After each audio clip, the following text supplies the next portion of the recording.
today we'll talk about how to witness to atheists. How to witness to atheists. So we're going to look at Psalms chapter 102. Psalms chapter 102. So how do you witness to atheists? It can be very, very difficult. Sometimes some people will think that atheists are the hardest people to reach to salvation, because you can't argue Christian stuff with them, you see.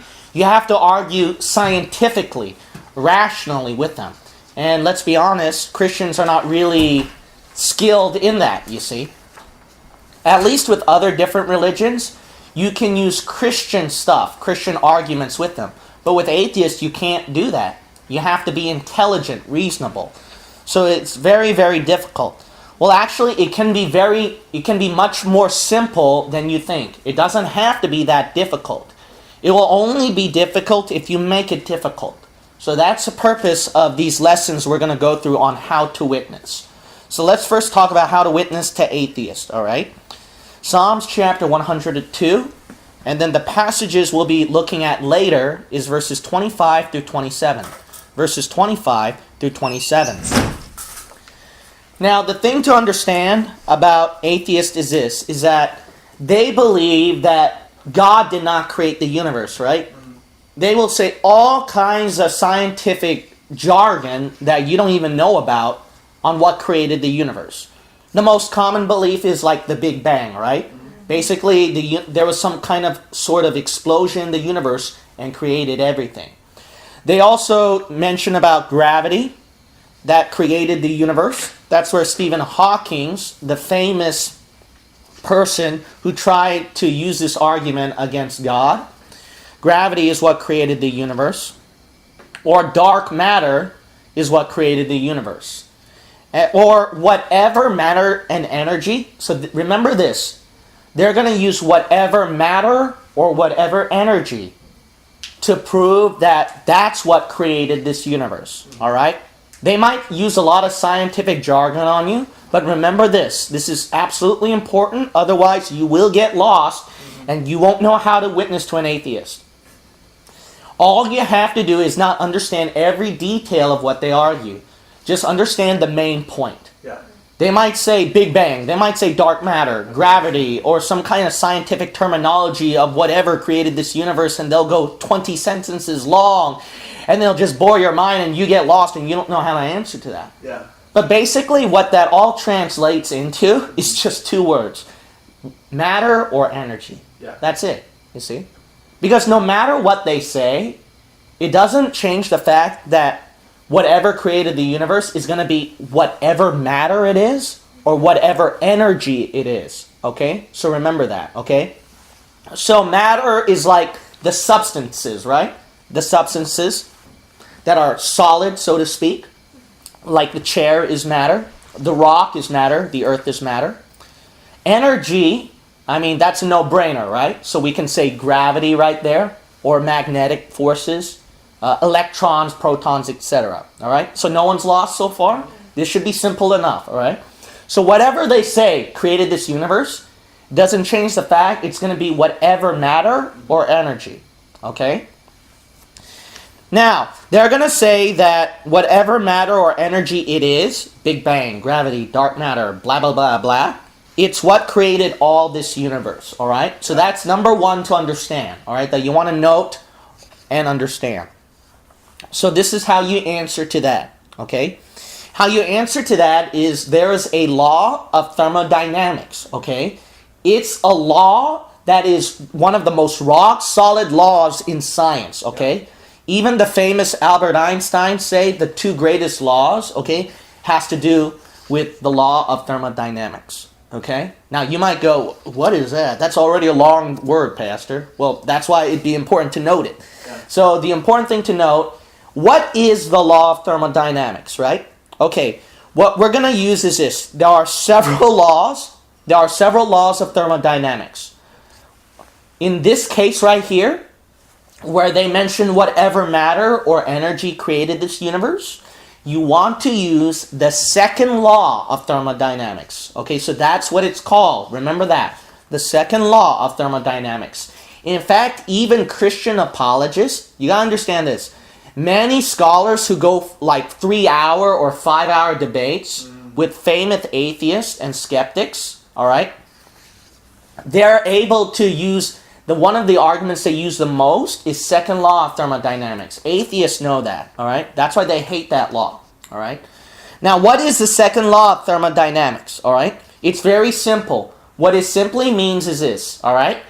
It simply is saying that all matter and energy break apart. That's it. In this universe, whatever matter it is or whatever energy it is, it breaks apart. Okay, what do you mean by that, Pastor? Well, let's take a running car, for example, okay? Now, let me ask you this question. That running car, can it last forever running like that with the engine? Obviously not. It wears down, right? Yes. It breaks apart, right? All right? That's what they call the law of entropy too, but you don't have to remember that, okay? Basically, everything breaks apart. Yeah. That's a law of the universe, you gotta understand. Now, that is very true. You yourself are not going to last forever. That's right. You will die, okay? Let's be realistic. You will die, okay? Amen. You know why? Because as time and time passes by, what happens? Your body will break apart. You see, it wears down. Yep. You see? So matter and energy, all right, it cannot always combine together and then evolve into something better and better. Yeah. It always breaks apart more and more. It breaks apart more and more. So then whatever matter and energy can combine, it will break apart, and then this thing will break apart, and that thing will break apart, and then it just breaks apart. You see that? That's a law of the universe, the second law of thermodynamics. This earth, all right? Otherwise, the atheists and liberals would not be arguing about we've got to save the environment, right? Yeah. See, we got to understand this. Everyone, okay, even a hardcore atheist knows that. All of this universe breaks apart, all right? So was that simple to understand about the second law of thermodynamics? So that's all you need to know. Now you might say, oh, why is that important, Pastor? Because here's the argument. The argument is this, is that if they say the Big Bang or gravity or whatever blah, blah, blah scientific jargon that you don't know what they're saying, you just translate it in 2 words. It just means whatever matter or whatever energy, right? When you get that, you say, okay, whatever matter or whatever energy it is, that atheist believes that is what created the universe. Yeah. But here's your argument with second law of thermodynamics, is that, remember, all matter and energy, no matter what it is, breaks apart, right? So how can something that breaks apart last forever? You see that? It can't last forever, right? That matter energy, it has to break apart. See, and then breaks apart more and more and more. All right?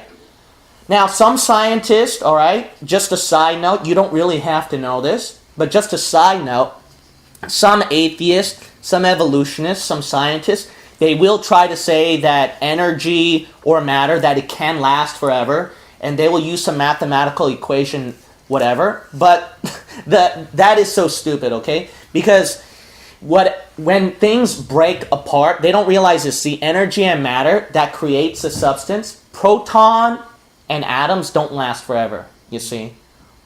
So then, that's just a side note, but you don't have to know that, all right? Honestly, though, honest science, the point is this. Honest science is this, is that matter and energy breaks apart. It cannot last forever, you see? It's not eternal. Yeah, it's not eternal, you see that? So then, here's the thing, is that if gravity created this universe, how can it do that when it has to break apart? You see that? Let's put it to billions and billions of years ago. Okay, then gravity, what's the beginning, right? What started this universe? Yeah. What started this universe? Ask them. What started this universe? It's gravity, right? Okay, what was before gravity? They don't know. Yeah. Then you just have to simply say this, that gravity was always there, right? Yeah, that's but you can't say gravity was always there. Why? Because it breaks apart. You see that? So that is a simple argument. You see that? It's simplistic enough, okay? So if they say Big Bang, gravity, dark matter, or whatever scientific word they'll say, Just remember this. Okay, whatever they said, it doesn't change the fact that it's whatever matter or whatever energy. All right? And then you tell them this. Okay, then what was before that matter or energy? They'll say, I don't know. Then you tell them this. Then you're saying that it's always been there, but that's impossible. Yeah. Because matter and energy break apart. It always annoys them, okay? When you always say, ask them, what was before the Big Bang? What was before gravity? What was before dark matter? They all get annoyed, all right? They all get annoyed. When I come across really smart ones, I really laugh even harder, okay? Because they think they're smarter than a lot of scientists, so they can say what's before dark matter or what's before the Big Bang. And that just makes me laugh because I just have to ask them the very next question. What's before that one? Yeah. Then they have to think hard again, and then they come up with a clever answer, what was before that one? I say, okay, what was before that one? Then they have to think very hard and come up with another clever answer. And then it always works. Then they come up to say, I don't know after that. They get frustrated after that. And I tell them this, you see, it doesn't change the fact no matter how far back you go, it's whatever matter, whatever energy it is, and it can't always be there eternally. It can't always just have been there. It had to break apart. So you see that's written in the Bible, you see. The Bible shows that all matter and energy in this universe, it does break apart. The Bible proves it. Look at right here. Psalms chapter 102, verse 25. Of old, the atheist would like to say, billions and billions of years ago, okay, all right, whatever how old it is, hast thou laid the foundation of the earth, and the heavens are the work of thy hands. So notice right here, see all of creation in the universe. You see that? Heavens and earth. All right, all of the universe. When they were created, look at verse 26. They shall, what? Perish. You see that? So those things are not eternal. Yep. So think about this. Even before the second law of thermodynamics was popularized and created by scientists, God already told you about it long time ago at the BCs about the second law of thermodynamics. You see? So you notice right here that Christianity is not unreasonable. It's not unintelligent. All right? It is very reasonable. It actually showed you an intelligent argument at the BCs long before scientists caught up. That's right. You see that? But what do we believe is eternal? You see? But thou shalt endure. It's God. Yea, all of them shall wax old like a garment. As a vesture shalt thou change them, and they shall be changed. Verse 27, but thou art the same, and thy years shall have no end. Amen. So it makes more sense, you see, to say something that's all-powerful or eternal, you see. Not matter or energy of the universe. It makes more sense that something has to be so powerful that it can be eternal. That created us. So you notice right here why God would be a more reasonable argument. You see that? See, God is a more reasonable argument, you see, because matter and energy in the universe, they break apart. They're that weak. So you have to think of something that's so powerful, that something eternal, that's not of science, second law of thermodynamics, something out there that would have to create this. Well then, see, you're out of science and you're into something that's supernatural, spiritual, you see. That's right. You have to put in God, you see. Whether you like to or not, you see. So no matter what, you have to argue that there is a God, and that's the most reasonable argument to make. Now, let's go to Isaiah chapter 44, please. Isaiah 44. Here's the second argument. Here's the second thing you want to note. The second thing you want to note. Isaiah chapter 44. Now, the second thing to note, which is a very ridiculous argument. Now, to be very honest, only people who are really dumb would argue this, okay? Now, that's being very honest, all right? And you'd be surprised how many atheists that I talk to, how very dumb they can be. Amen. And how they would publicize that on cable television. And those guys with so many infinite PhDs, they should know better that it's not really an honest argument or a smart argument that they're going to use. What they're going to argue is this, okay? The second thing you want to note down is that atheists will argue that nothing created all this universe. God is not the start to make all this universe, right? You've heard that line before. That should be very rare, but they would actually teach that. They believe this. It's not God who created the universe, but absolutely nothing created the universe, you see. So that's what they will argue. Now that is a very dumb, foolish argument, all right? That is very dumb and foolish. Now the reason why is this, okay? Because no one argues that in science. That's utterly impossible. Yes. Very utterly impossible. The one they argued before about whatever matter or energy created this universe, that is more reasonable that science would go to. Okay, that's something science that they could use, okay? But absolutely nothing creating this universe, that is not science, all right? I assure you, that is not science no matter how deep you study, all right? Even the guys who are 10 times higher than you in intelligence, they even know that, okay? They know nothing, that it's impossible that nothing created the universe, all right? Now, that's just common sense. You don't need a scientific law for that. But just in case, there's a scientific law for that, okay? So here's a scientific law you can use against that. So if people argue absolutely nothing created this universe, and you tell them, not one scientist believes that, and they don't believe you, then here's a scientific law you can use on them, all right? It's called the first law of thermodynamics, okay? So you already have one argument called the second law of thermodynamics. The other law you can use to argue against atheism is the first law of thermodynamics. Now, what is that law? The first law of thermodynamics, it states that all matter and energy, so whatever matter or whatever energy it is, it cannot be created or destroyed suddenly out of nowhere. That's the first law of thermodynamics. So in other words, matter or energy, it can't just boom, like that out of nothing, you see? Just out of nowhere, suddenly, boom, there it is, matter and energy. That's impossible. Never happened. It never happens, okay? Why? Because you don't need a scientific law. That's just common sense. No one in their right mind believes that, all right? But if people insist that that's what created the universe, okay, number one, they don't know science, they're dumb. Or number two, you just use first law of thermodynamics, all right? First law of thermodynamics states, all matter and energy cannot be created or destroyed suddenly out of nowhere, all right? All right, so you already debunked atheism now. Let's review. How do you debunk atheism?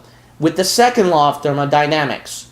So whatever matter or energy they're going to name to you, don't let that scare you. You just use second law of thermodynamics to show them all matter and energy break apart. So it cannot have been there forever. The second law you can use is the first law of thermodynamics. So if an atheist does not use the line that matter and energy created the universe, but that nothing, it just came out of nowhere, created the universe, then you can laugh at them and then use the first law of thermodynamics, okay?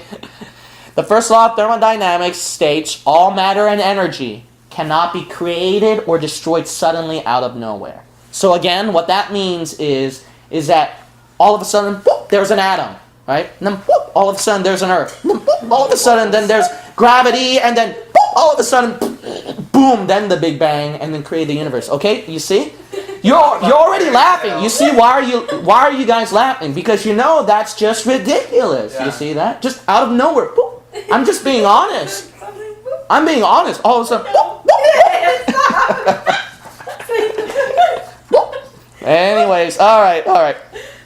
Okay, but you get the idea. You see, just out of nowhere, it just can't happen, all right?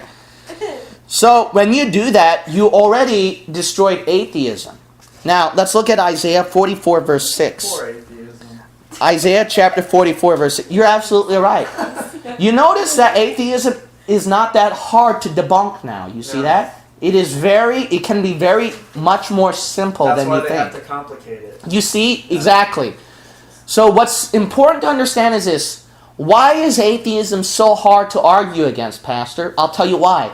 Because you listen to every detail they argue. Yeah. And because of that, you feel like you have to understand every detail they use. and then find a way to break it apart and argue against it. If you do that, you're just making it too complicated, and you will never convince an atheist. Yeah. You see? All you have to do is this. Put earplugs on your ears while he's talking, and then after he's done, you just pull it out, and then just tell him the second law of thermodynamics, and there's a 90% or 99% chance you already hit the answer against him. Yeah. You see? Because it doesn't matter what scientific jargon or complicated words they use. It doesn't change the fact, see? Yeah. It's whatever matter or energy it is. Yep. And then you already debunked it with second law of thermodynamics. But do you see why so many people think that it's intelligent? Yeah. That atheism can be intelligent? Why so many people think that it's very good for higher education? Yeah. Because all you have to do is this. Add in a bunch of complicated words that go 5 paragraphs long, and you can make anything intelligent. That's true. You see? That's the thing. Look at Isaiah chapter 44, verse 6. The Bible says, "Thus saith the Lord, the King of Israel, and his Redeemer, the Lord of hosts. I am the first, and I am the last, and beside me there is no God." So notice right here that Isaiah 44, verse 6, God says, "I am the first." So it makes more sense that somebody, rather than plainly nothing, is what created the universe, you see? So this verse showed you what's the first cause that created all this universe. It's not just blank nothing. Do you see blank nothing in this verse? No. You see an all-powerful entity. Intelligent. Something intelligent, all-powerful, that created the universe. Now, common sense, think about this. Common sense, does it make more sense that an atom or energy or whatever matter it is, just plainly out of nothing, or something so powerful, incredible, that's outside of the universe, you see? That's outside of science itself, that created and put it? What sounds more reasonable, you see? So you notice why we insist God, we have to put God in the universe? That sounds more reasonable, more logical, you see? All right, let's talk about number 3 now. Number 3. Here's the third thing you might come across. Now, there are those, and it is amazing, all right, like Lawrence Krauss, and then other famous atheists, all right, they do say this, and I don't know why they say this. They should know better. They really try to say nothing created the universe, all right? Neil deGrasse Tyson, those guys, they act all intelligent, and they will try to fool you saying that nothing did create the universe, okay? Now, you might say this, well, how can an honest scientist believe that? We already covered that, right? Well, the reason why is this. This is their definition of nothing, okay? Now, this shows how very brilliant they are, but shows actually the very foolishness of it to stupidity, okay? Let me explain it to you. Now, matter and energy, that's not nothing, right? In their translation, it means nothing. Yeah.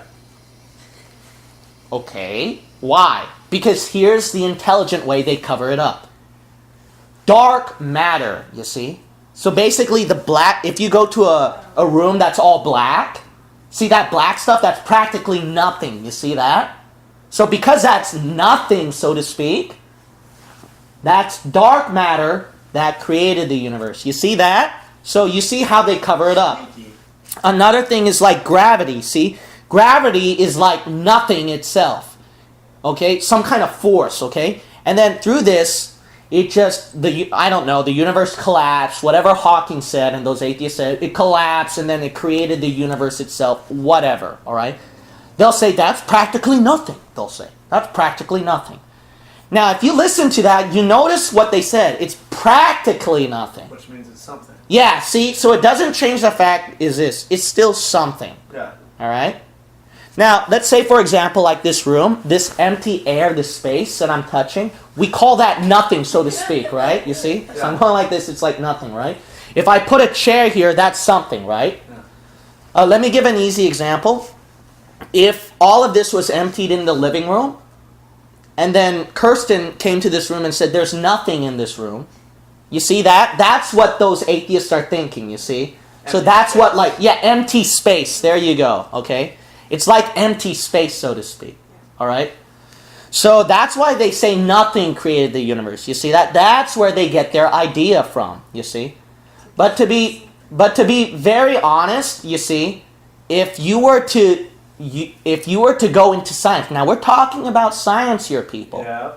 That's not nothing. When you microscope this room, you can find a lot of things, Oh, yeah. all right, are filling up this empty All space, kinds. all right?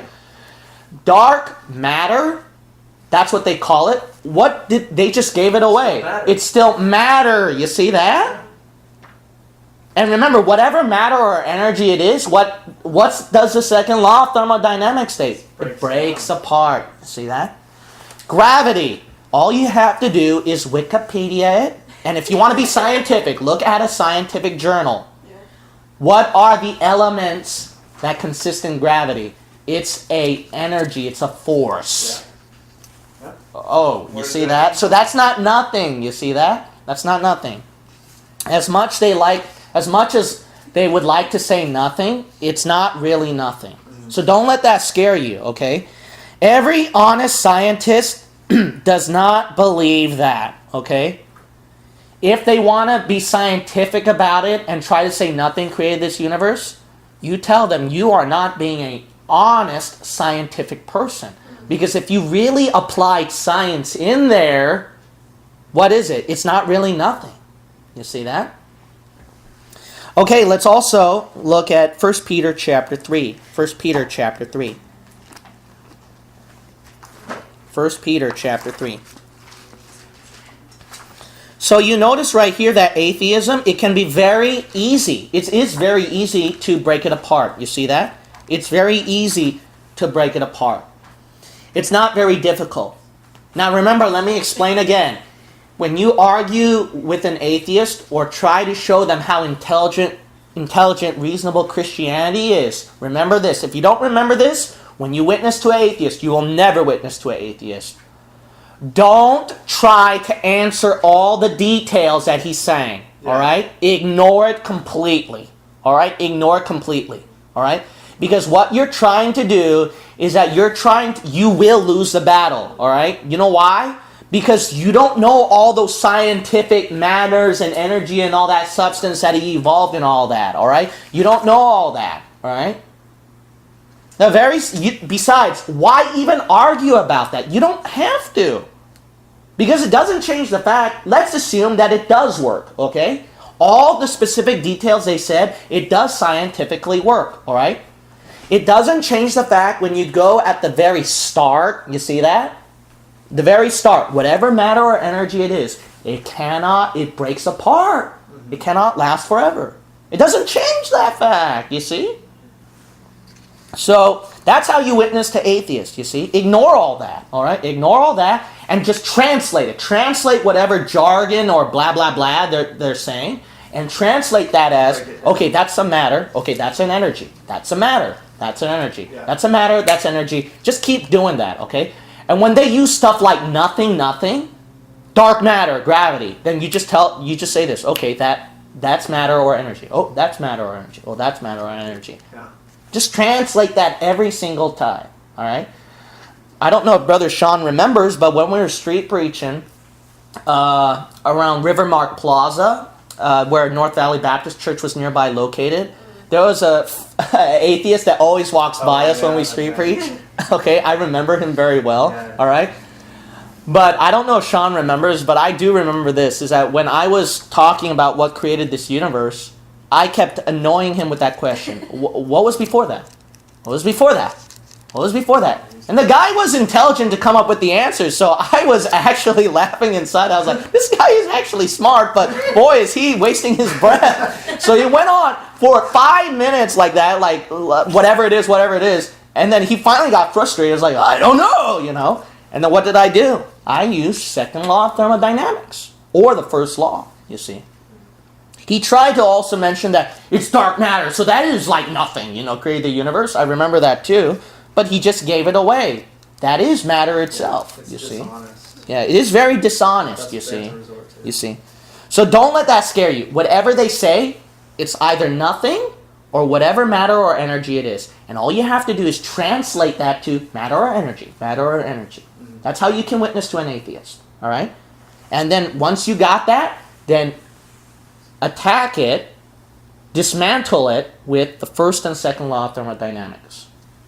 All right, that should be simple enough. Now let's look at 1 Peter chapter 3, verse 15. The Bible says, "But sanctify the Lord God in your hearts, and be ready always to give an answer to every man that asketh you a reason." Right? Higher education. They believe in reason, intelligence, right? Did God say, oh, you're just going to have to be dumb and Christianity is dumb and you can't give a reasonable argument? No. God says, give an answer to every man that asketh you a reason of the hope that is in you with meekness and fear. See, God says answer that. You see? So you got to understand this. Christianity, believing that God created this universe, is not some fairy tale myth that sounds very dumb and foolish, like Santa Claus or the Tooth Fairy. They like to do that, you see. Yeah. Atheists, they would try to tell you that Christianity is very dumb. All right? They're going to say, God created this universe. All right? That sounds so dumb to me, you know. That just sounds like, why can't we argue then for Santa Claus? Why can't we argue for the Tooth Fairy then to little children? That's nothing like a little child's story. Something that has no reasonable argument behind it, but just some fairy tale myth that you Christians conjure up. Now, is it dumb? Is it a fairy tale myth? No. I gave a little hints before, right? Christianity, believing that God created this universe, it does not sound like a child's story. It is actually a very reasonable, intelligent argument. Now, you might say, why? Here's the answer why, okay? The answer why is this. It's very simple. Remember, they can, no matter what an atheist will say, and I can test it out too with all of you too, all right? I'll test it out with all of you too, all right? Tell me whatever created the universe, guys. Tell me whatever. You can say Big Bang, you can say gravity, you can say dark matter, you can say 2 meteors crash. Tell me whatever, all right? If you guys want to just say it out, then say it out while I'm talking, all right? It's eternal. It's eternal, right? What's eternal? What's that it? The cosmic foam that predated the dark matter, and there was a plasma. Good job. Keep going. There was a plasma all right. that was just totally irrecognizable, and it suddenly exploded and created everything. Okay, now, what he did was a good example. Now, you know what I translated that as? Matter and energy. You see that? That's all I have to do. Mm-hmm. So no matter what he said, you see, when you listen to all that detail, you would get lost, right? Yeah. But all you have to do, see, I told you before, what did I translate that into? Yeah. Matter or energy. That's it.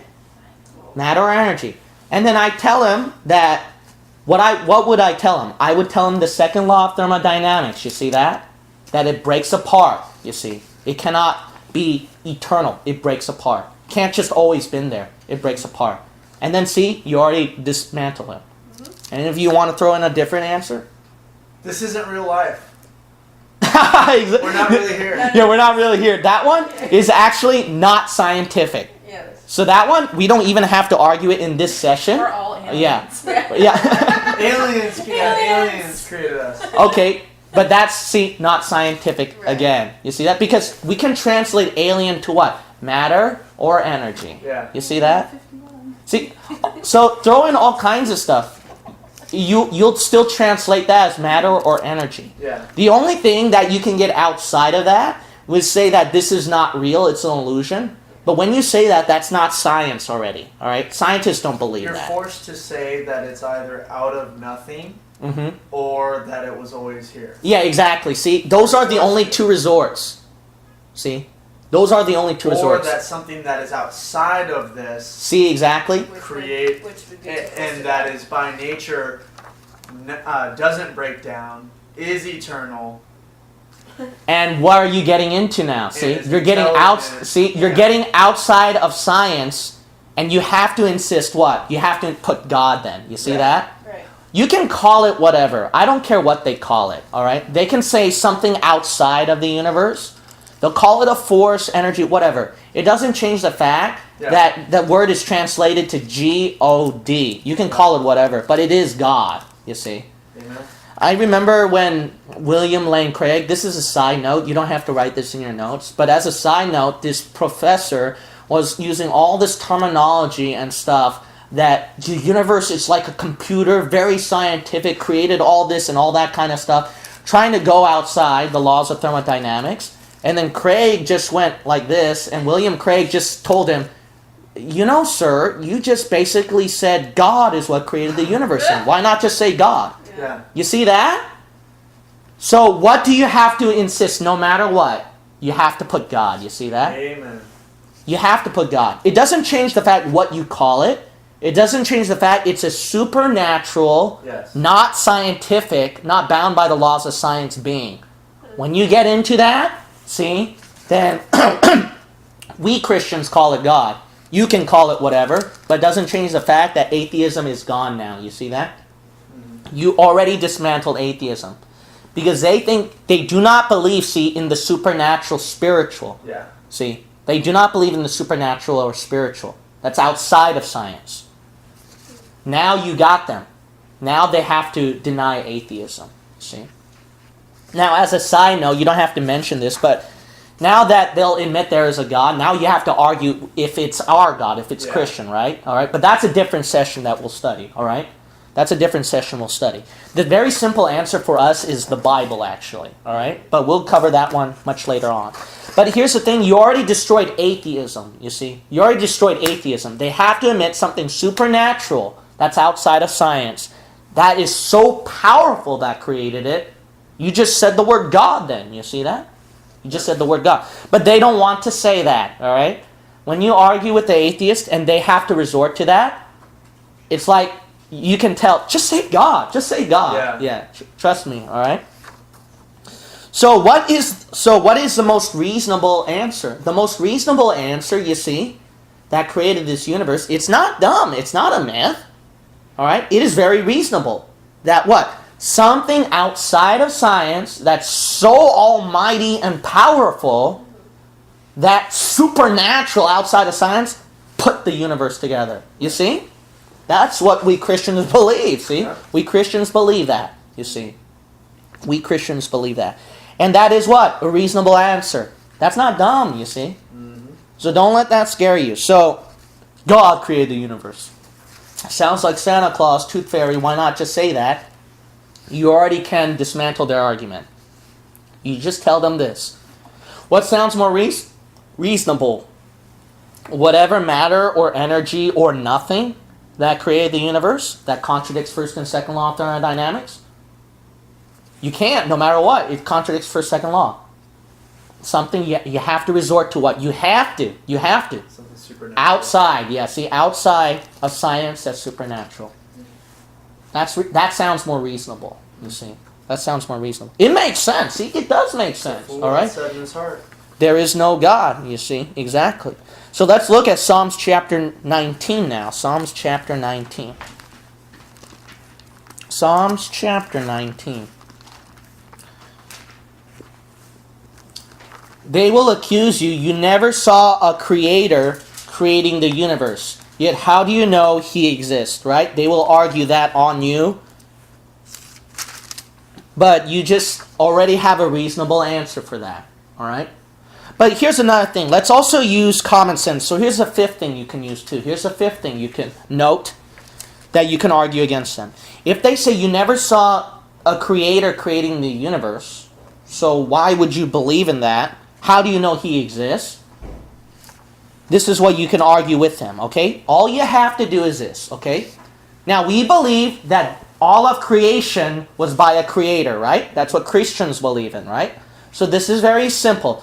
All you have to do is use whatever example that's created and use that to prove there is a creator and they never saw him. Let me ask you guys this, all right? This watch, you and I never saw the creator who created this watch, right? But we believe the creator created this watch, right?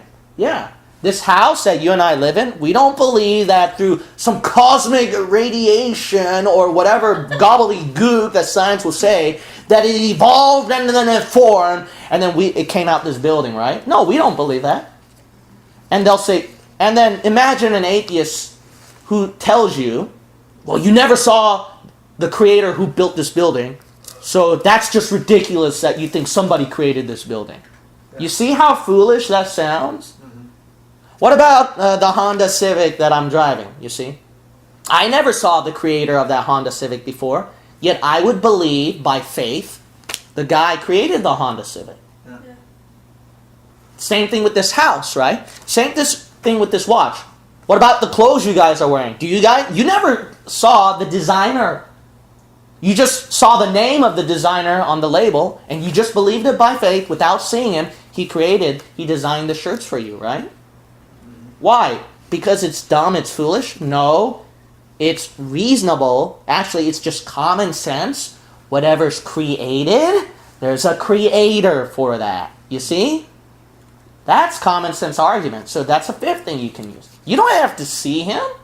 You don't have to see him or her. Imagine if we lived our lives like atheists, that we have to see the creator in order to believe it. Then you're going to have to visit every AT&T founder, Apple, Facebook, the couch that you're sitting on, the clothes and the shoes and all that. Why can't you just believe by faith without seeing that the creator created it? You see? Let's look at Psalms chapter 19, verse 1. The heavens declare what? The glory of God, and the firmament showeth his handiwork. You see, that verse proved to you that all of creation already showed itself there had to be a creator, you see. When you guys see something so complicated, intricate, that's designed in an artwork, you do know there had to be an intelligent creator who made that, you see. That's just what? Common sense. We don't even have to get into science here. This is just common sense. You see that? Now, it also shows the foolishness of atheism. Because let's look at Psalms chapter 14. Psalms chapter 14. You might say, why is it very foolish, Pastor? Because all you have to do is this, okay?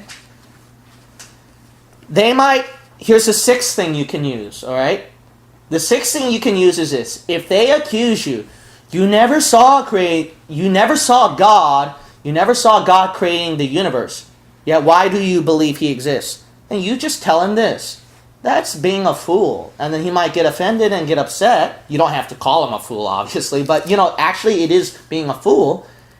And then why is that? Because you tell him this. You never saw the Big Bang either. Right. Yet you believe it made the universe. That's right. You never saw gravity either. Yet you just believe that it made the universe.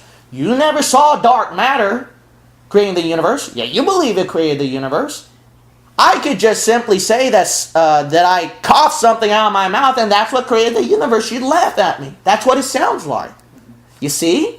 So you put him, what? At the same position as you. You see that? You put him at the same position as you that, hey, even though I never saw God creating the universe, you never saw the Big Bang creating the universe either. Yeah, why would you believe that? Now, let's apply some common sense argument with that too, okay? Some common sense argument is this, is that mention whatever creation in this room, okay? Mention whatever creation in this room, all right? And then you tell them this, what sounds more reasonable to you? That a creator created and designed this room? Does that sound more reasonable? Or does it sound more reasonable that through long process of time, of gas and energy and lightning, and then poof, came out this room? Or out of nothing, purely out of nothing, this room came into existence? What sounds more reasonable? You see? So Christianity, again, is a more reasonable argument than atheism. Yes. You see that? So that's what you could use, you see. So you notice that without science, just by common sense arguments, Christianity already won, that there has to be a God. Now, if they want to put science in, Christianity already won too with scientific arguments. So through common sense and science, what sounds more reasonable? Atheism or Christianity? Christianity, you see that? It's not atheism. Atheism is not common sense, and it's not scientific either, you see. Now let's look at Psalms chapter 14, verse 1. That's why the Bible is so true. What does it say? The fool has said in his heart, what? There is no God. See, that's why only a fool, only a dumb person, unintelligent person would believe there is no God. It's not an unintelligent, foolish, dumb person who believes there is a God. It's the exact opposite. See that? So how do you witness to atheists? You already know how, you see. So in Fresh Review, you have the first law of thermodynamics that dismantles the argument that nothing created the universe. You've got the second law of thermodynamics that dismantled the argument of whatever matter or energy it is that created the universe. And you also have common sense that whatever's created, there is a creator that created it. Not nothing or through long process of time or matter and energy. You see that? So you notice now how you can witness to atheists. So remember, you will never witness to an atheist if you get bombarded by him with the scientific jargon and then you try to dismantle every detail. If you do that, you will get lost, confused, and the atheist will make a fool out of you. And then that's why Christianity is unintelligent and dumb. You see that? That's why people see it that way. You know why? Because Christians, they're looking at the wrong part to argue. Yeah. That's not the issue to argue. The issue is what created the universe. That's the point. That's the issue. You're going away from the main issue at hand and going through all kinds of scientific details that you will lose the battle on. Because let me tell you something. There are scientific explanations for those details. You know that? There are scientific explanations for those details that they give. So you can't argue against science with that. How you argue against science with science is to the source. You see that? Yeah. That's how you argue against atheists. What created the universe? You see? All right. Hello, this is Pastor Gene Kim of San Jose Bible Baptist Church. Have you ever asked this question that if you were to die today, are you 100% sure that you can go to heaven? My friend, it's so simple to get saved. You first got to realize that you can't go to heaven because you've sinned against God. And God, as a holy judge, He has to judge sin with a burning hell. So it is very important that you feel sorry over your sinful condition. And if you do, there is hope for you. You see, Jesus, who is God, left heaven, came down here on earth, died on the cross, raised Himself from the dead. Why did He do all that? So His blood can wash away the sins for you. So you see, that's your only way to heaven, of what He did on the cross, and not what you do in cleaning up all your sins and going to church, getting baptized, or doing any sort of good work. It's faith alone in what Jesus did on the cross. If you can do that, then all you have to do is say that to God. You might say, well, I don't know how to say it. Can you help me out? Sure. You can say it this way. Dear God, I am sorry for being a sinner. I believe Jesus is God who died and resurrected so His blood can wash away my sins. I trust in that alone and not my good works. In Jesus' name, I pray. Amen. Congratulations, my friend. If someone were to ask you, how did you get saved? It's very simple, right? What did you do? I just put my faith on what Jesus did on the cross. That's it. My friend, congratulations on your salvation. Right now, because Satan can't damn you to hell, what he's going to try to do now is try to ruin your life. And he did a very good job in this world. That's why it's so hard to find truth, and there are so many lies with a gazillion different churches, different Bibles, different beliefs, different religions. So my friend, it is so important to grow in truth and get involved in a Bible-believing work that can save you from a lot of trouble. There are 4 things we recommend for you to do, which is found in the resources link below. Number 1, get involved in a Bible-believing church near you. Number 2, study the King James Bible issue and have only that kind of Bible, no other modern version Bible. Number 3, study dispensationalism so you can find the right doctrine and truth. Number 4, study only under Bible-believing teachers. My friend, this is all explained further in the resources link below, so please click on it and get to work in a Bible-believing word, because you only have one life to live for Him, and you don't want to waste it away by the devil. And I'll be inside that great palace, and the smoke will be so thick, I'll drop to my knees, and I'll drop to my face like those Navy SEALs do, and I'll start crawling.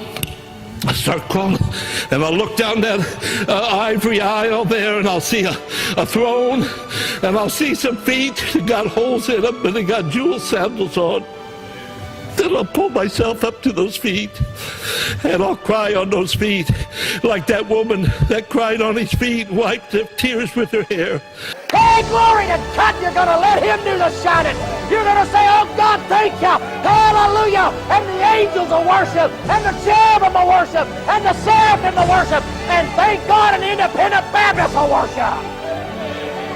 Just the fact, folks, just the fact that we're in Christ will never see hell is enough to shout about it. Amen. Just the fact, folks, that His blood covers all sin is enough to say, hey, I'm glad I'll never be guilty of sin. Another song said, once I was straying in sin's dark valley, no hope within could I see.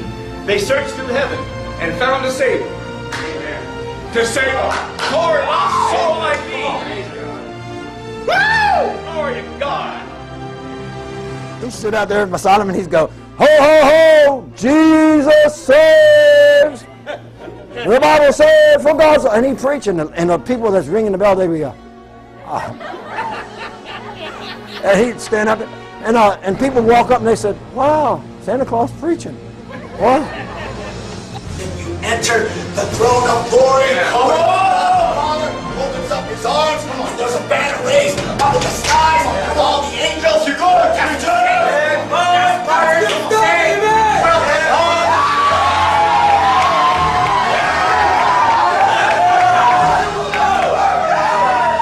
It's the name of Jesus Christ. It's not through Muhammad.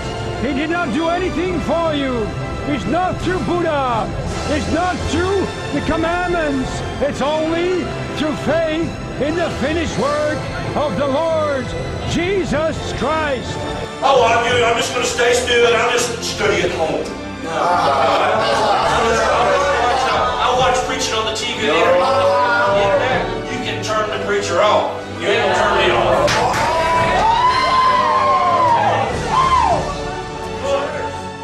Feels like your skin turning to gold or something. You don't know what's going on. Takes about 2 more steps. Here's that crowd. Hi, how you doing? Hey, Mom. Hi, Dad. Hey, Steve. Hey, Steve, like that. Way down there at the edge of that street, there's the Lord up there in glory. And down He comes off that throne. He always would come down for a sinner. And He comes down there. Well done, thou good and faithful servant of the joy of our Lord. That old boy's heart going down there, it says, forever and ever and ever and ever and ever and ever and ever and ever. Then he laid down on that table, and Dr. Grace got out the scalpel, and he removed that old cold stony heart out of my friend. Oh, he threw it in the trash can, and he put a brand new heart into my friend's chest. And when he woke up, he looked around and he said, oh my, everything has been changed. Everything looks different. Oh, I'm so happy now that I had the heart operation. Hey, praise God, for there's no other Savior like our God. Our